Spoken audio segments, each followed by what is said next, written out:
नमस्ते, welcome to साइडवैक्स।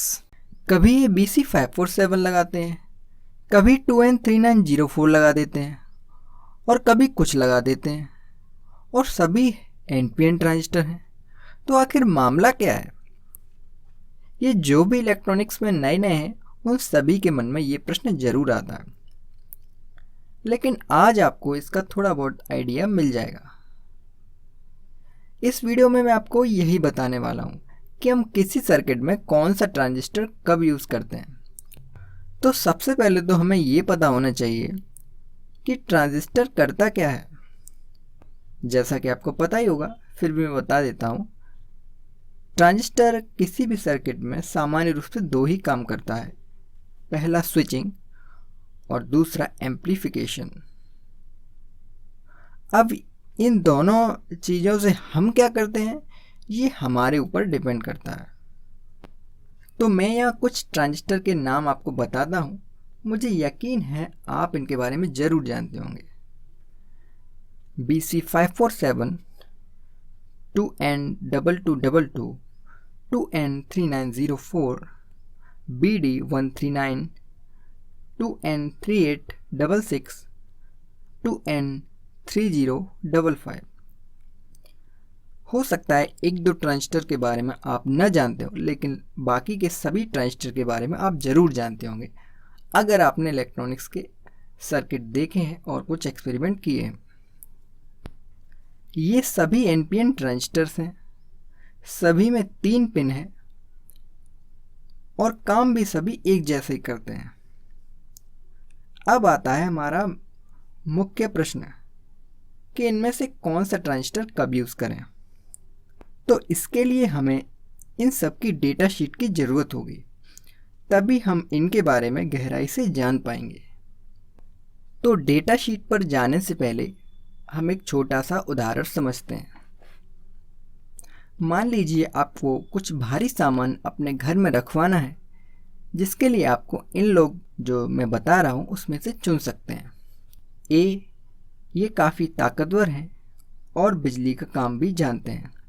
B, थोड़े कम ताकतवर हैं और बिजली का काम बहुत अच्छी तरह जानते हैं।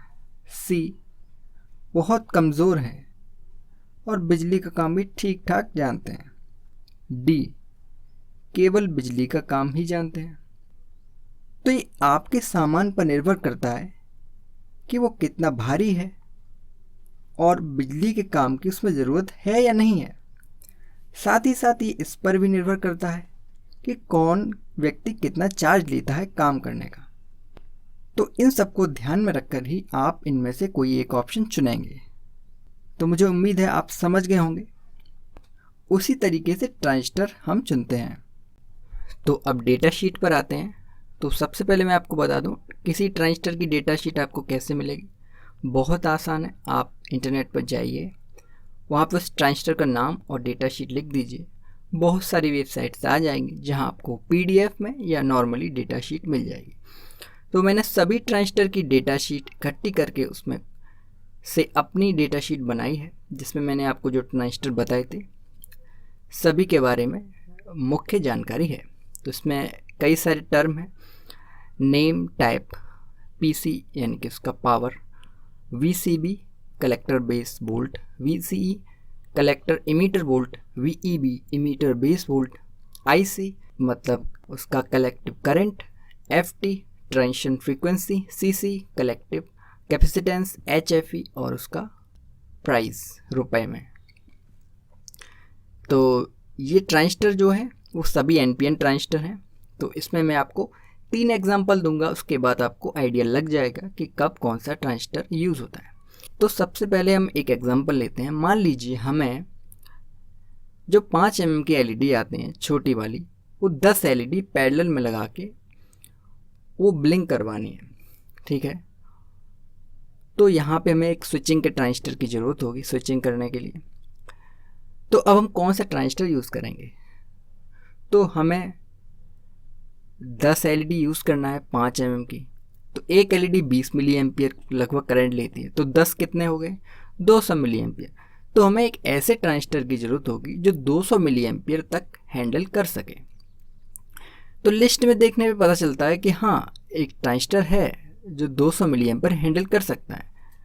वो कौन सा ट्रांजिस्टर है? वो है हमारा 2N3904 जो 200 मिली एम्पीयर तक हैंडल कर सकता है।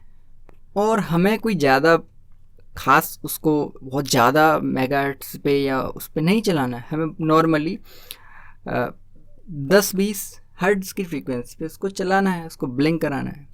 तो फ्रीक्वेंसी की कोई ऐसी खास हमारी रिक्वायरमेंट नहीं है, तो फ्रीक्वेंसी पे हमें देखने की कोई ज़रूरत भी नहीं है।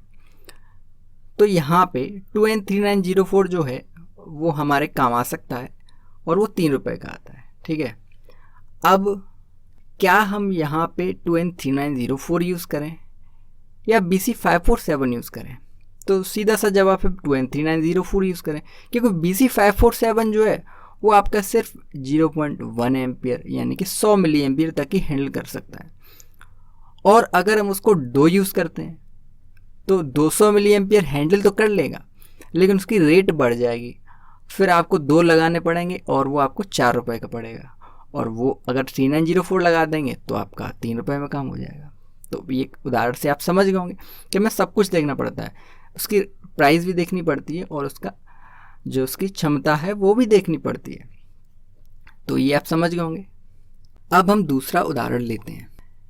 FM ट्रांसमीटर के सर्किट को आप सभी लोग जानते होंगे। अगर आपने इलेक्ट्रॉनिक्स में थोड़ा भी टाइम गुजारा है तो उस सर्किट के बारे में आपको ज़रूर पता होगा।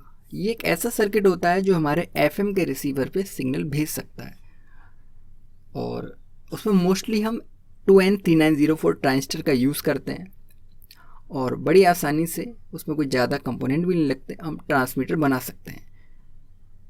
तो अब यहाँ पे मैंने एक और ट्रांजिस्टर लिस्ट में ऐड किया है जो है 2N3866। ये भी एक ऐसा ट्रांजिस्टर है जो हमारे ट्रांसमीटर में यूज़ होता है, शायद आपको ना पता हो। तो अगर हम उसकी जगह इसको लगा दें तो क्या ऐसा किया जा सकता है? तो हाँ, बिल्कुल किया जा सकता है। आप 2N3904 उसमें से अपने सर्किट में से हटा के इस ट्रांजिस्टर को लगा सकते हैं। लेकिन क्या ये लगाना ठीक रहेगा? क्योंकि इसका जो दाम है वो 120 रुपये है और जो 2N3904 है वो 3 रुपये है, और दोनों से आपका काम हो जाएगा। तो सीधी सी बात है, हम 120 रुपये वाला क्यों लगाएंगे, हम 3 रुपये वाला लगाएंगे। लेकिन अगर हमें सिग्नल बहुत दूरी तक भेजना है और ज़्यादा पावर का सिग्नल भेजना है तो फिर हम क्या करेंगे? क्योंकि जो हमारा 2N3866 है वो 5 वोट का है और 2N3904 जो है वो 0.3 वोट का, 1 वोट का भी नहीं है, आधा वोट का भी नहीं है। और फ्रीक्वेंसी देखें तो 3866 ज़्यादा फ्रीक्वेंसी यानी 500 मेगाहर्ट्ज़ तक हैंडल कर सकता है, लेकिन हमें 500 मेगाहर्ट्ज़ की फ्रीक्वेंसी कोई ज़रूरत ही नहीं है, क्योंकि इतनी फ्रीक्वेंसी पे FM जो है उसको ज़रूरत ही नहीं होती है। अगर हमारा जो ट्रांजिस्टर है वो 150 मेगाहर्ट्ज़ तक हैंडल कर सकता है तो वो FM हमारे काम आ सकता है ट्रांसमीटर में। तो यहाँ पे अगर देखें इसका, अगर हमें ज़्यादा पावर का सिग्नल चाहिए तो हम 3866 लगाएंगे, और हमें थोड़ी दूरी तक सिग्नल चाहिए, कम पावर का सिग्नल चाहिए तो हम 2N3904 लगा देंगे। तो ये आप समझ गए होंगे दूसरा हमारा एग्जाम्पल। तो अब हम अपने तीसरे उदाहरण पे आते हैं। मान लीजिए हमारे पास एक DC से चलने वाला उपकरण है जो 12 वोल्ट पे चलता है और जिसको मैक्सिमम 2 एम्पियर की ज़रूरत होती है, यानी कि 2 एम्पियर वो शायद ही पहुंच पाता है, 2 से थोड़ा कम ही रहता है, यानी कि टोटल लगभग 24 वोट का है। और हमें क्या करना है, हमें उसको एक माइक्रो कंट्रोलर से कंट्रोल करना है। तो हम उसमें कौन सा ट्रांजिस्टर लगाएंगे माइक्रो कंट्रोलर में जिससे कंट्रोल हो जाए? तो डेटा शीट देखने पे हमें पता चलता है कि हमारे पास एक ट्रांजिस्टर है 3055 जो 117 वॉट तक हैंडल कर सकता है, और हमें तो सिर्फ 24 वॉट ही जो है हैंडल करवाना है, 24 भी नहीं, 24 से भी थोड़ा ही कम है। तो अब हम यहाँ पे कौन सा ट्रांजिस्टर लगाएंगे? हम 3055 लगा सकते हैं, क्योंकि 3055 117 वॉट तक हैंडल कर सकता है, 15 एम्पियर तक हैंडल कर सकता है, फ्रीक्वेंसी उसकी कम है 0.2 मेगाहर्ट्ज़ है, लेकिन इतनी भी कम नहीं है स्विचिंग के हिसाब से। 0.2 मेगाहर्ट्ज़ मतलब कि 200 किलोहर्ट्ज़ बहुत ज़्यादा है। हमें ऑन ऑफ ही करना है, वो कभी कभार ही करना है, तो फ्रीक्वेंसी कोई खास देखने की ज़रूरत भी नहीं है। तो यहाँ पे 30-55 की रेट देखें तो 50 रुपये का आता है।